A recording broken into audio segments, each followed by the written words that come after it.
ụmụnna anna mara na charụrụ ala gba afọ mpụ gba afọ awụọ gba afọ ya wụọ omenala mana ndị beka anyị chi omeni jikwa ogu omeni ma akpa ma ya wụrụ ya omeni ma ịkpa ma ya wụrụ ya abụrụle gara aga anyị weghara ihe onyonyo anyị kpulega akamada podcast nga anyị jụga ajụjụ shi ole ihe mere eji ana development fee ndị eji ana na levy eji ana ma onye zụrụ ala ebe ka anyị zụcha ala ya ebidoghị ichizụmahụ ala onye zụcha ala ya ebidoghị ichizụm ala ezụrụ ala 15 million agwagachi ị ga-akpụ development levy 5 million 2 million 3 million ụmụnna acha gị ga-ewe ego ke ndị village ke ndị onye guest anyị kwuo kwanụkpo o jiri kwuo kpọọkwa aha mana anọdọkwa m nga m nọchi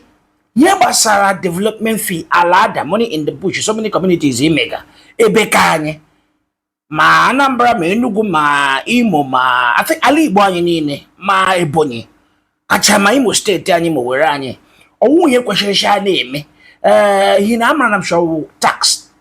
development but o ji apa aka onye nụrụ sevu ego gị sevu ego ijiri azụ ala 5 million gị sevu ya kwado 3 million iji akwụ development fee obi hụ nga gị zụchakwa development fee kwụcha development fee debido hụ ya isi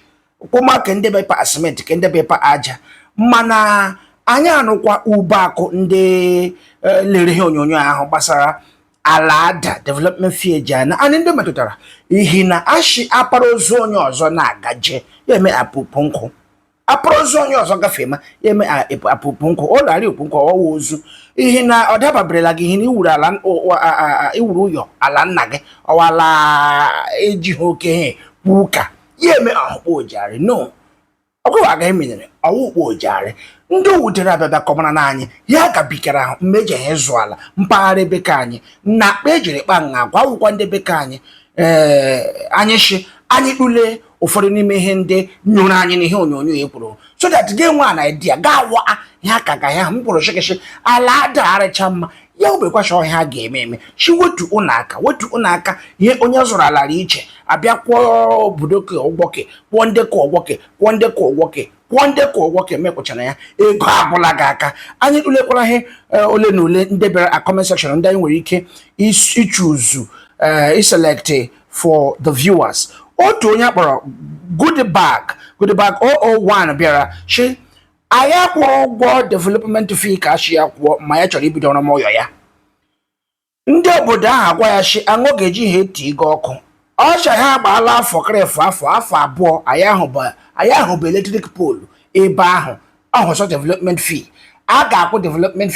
development fee lekwa ha ga-eji ego eme ma a na-akwụrụ ya afọ abụọ goodbag ịkwụrụ ụgwọ ahụ enyebe ya ego ka achị a ga-enye ya anya abịa nga ọha edi nga ọha chahụrụ really unfortunate arịa ga-akpụ ke family kwọke ndị kindred kwọke community kwọke town for a portion of land and most times the collectors can't give account of the levies ka wuru ka ewe eziokwu mma aka anakọcha ozugbo onye niile a ga-anakọcha gị gbafuma bohol anara gị ego gadọma fes anara gị ego gị ekpuma foundation anara gị ego gechi ọka a ga-emecha na ndeke ya eru ha afọ atọ ọzọ gechi gị bịa mee different thing ndị ebe ka anyị anarahụ ya gị ego ọzọ ashi omeni jidekwa ogu anyị hụrụ ụmụanị ezugo very sad they collect all these levies and can't even do anything with it ara ihe eji levy ndị eme obodo anyị onye guest anyị nwere anyị kwuru anyị kpiriri okwu ahụ ọchị anyị ndekọ obodo nwe ji levy ndị ahụ emehụ agaghị ya shi ha anya mere jejeje jiri few stubborn boys ebe ya rụgọ ya in one of the villages I bought hectares of land at the time I paid the so-called development levy hoping they will fix the roads at the site reason for the money nwana na ha wango ji ha arụ ụyọ o mee n'otu afọ ụmụnna gị ma ntị ya kwụrụ ụgwọ ahụ the road was not fixed and no security ya ha ejezu ahụ ya ala ọzọ ebe ọ zụara ala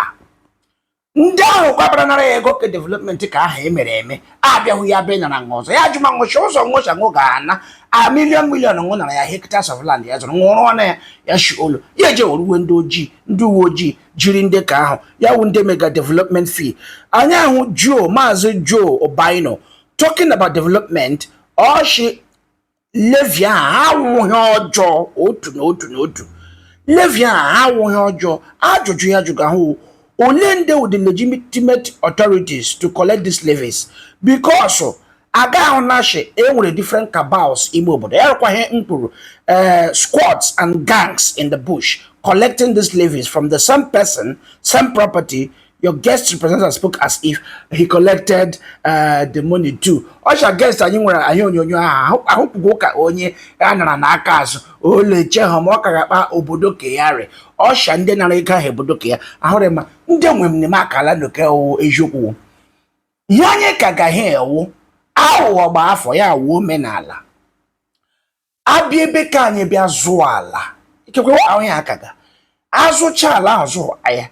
ndị mana bịa ji isi ime ọhịa pega gị ime ọhịa ụmụ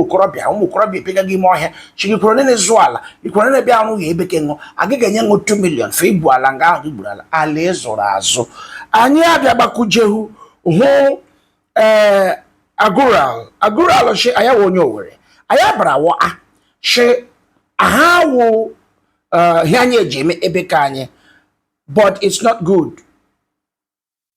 Okay. Anyị abịa hụ otu onye akpọrọ Agụral ọ chọrọ ya wụ onye Owere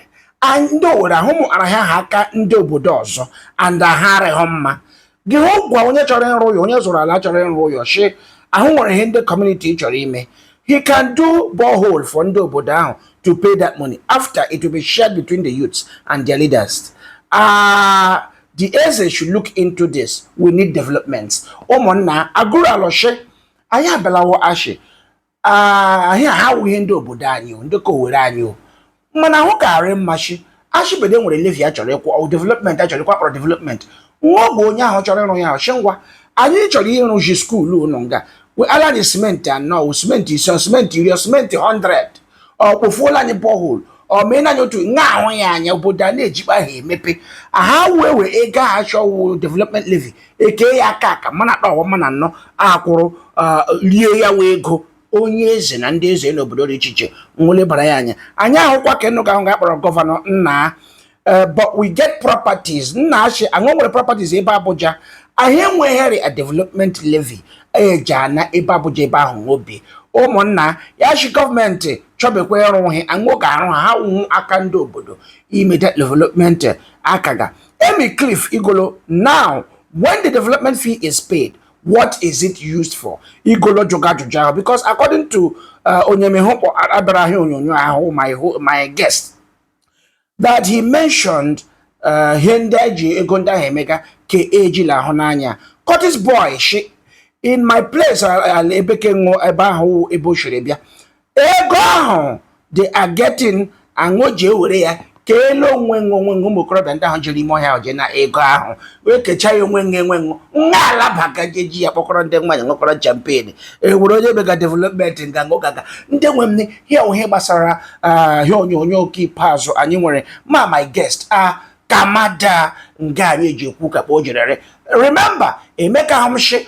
gị like him or ga like him anyị nwe ejukwanye ekwu ekpokọta bụ ihu na ihu development fee emego obodo oge rula ma ndị obodo ndị ke nwaanyị should not sit behind echeshi na aga ime ọhịa come out jụọ ụmụnna gị na ndị youth leaders and others ego ndị niile na aga eji emega development fee actually elehe eji emega obodo eji achọ akwụkala ndị ụmụokorobịa ụgwọ ọrụ ego ndị na agachọ development levy ejeji akwụ ụgwọ ndị ga-amụ ọrụ bịa na anyị kwụọ n'ụgwọ ha enwe ike anyị na development fee anyị akwụ ụgwọ ndị akpọfu afụ nwaanyị nwe ụlọ ọgwụ bịa manụ ndị ga kidney cancer mande anyị ji anọ tama federal government na state government na local governments but ndị ka n'ime obodo wayo shi na ama na mpụ juru n'ime eji m ke ndị ka ugbo ma eleghị chere gbasara this development levy emekwala anyị mara echezola iso anyị a YouTube Maazị Dodge a YouTube anyị ọ ga na-enwe ahịa onyonyo nga ọ gbatara agbatị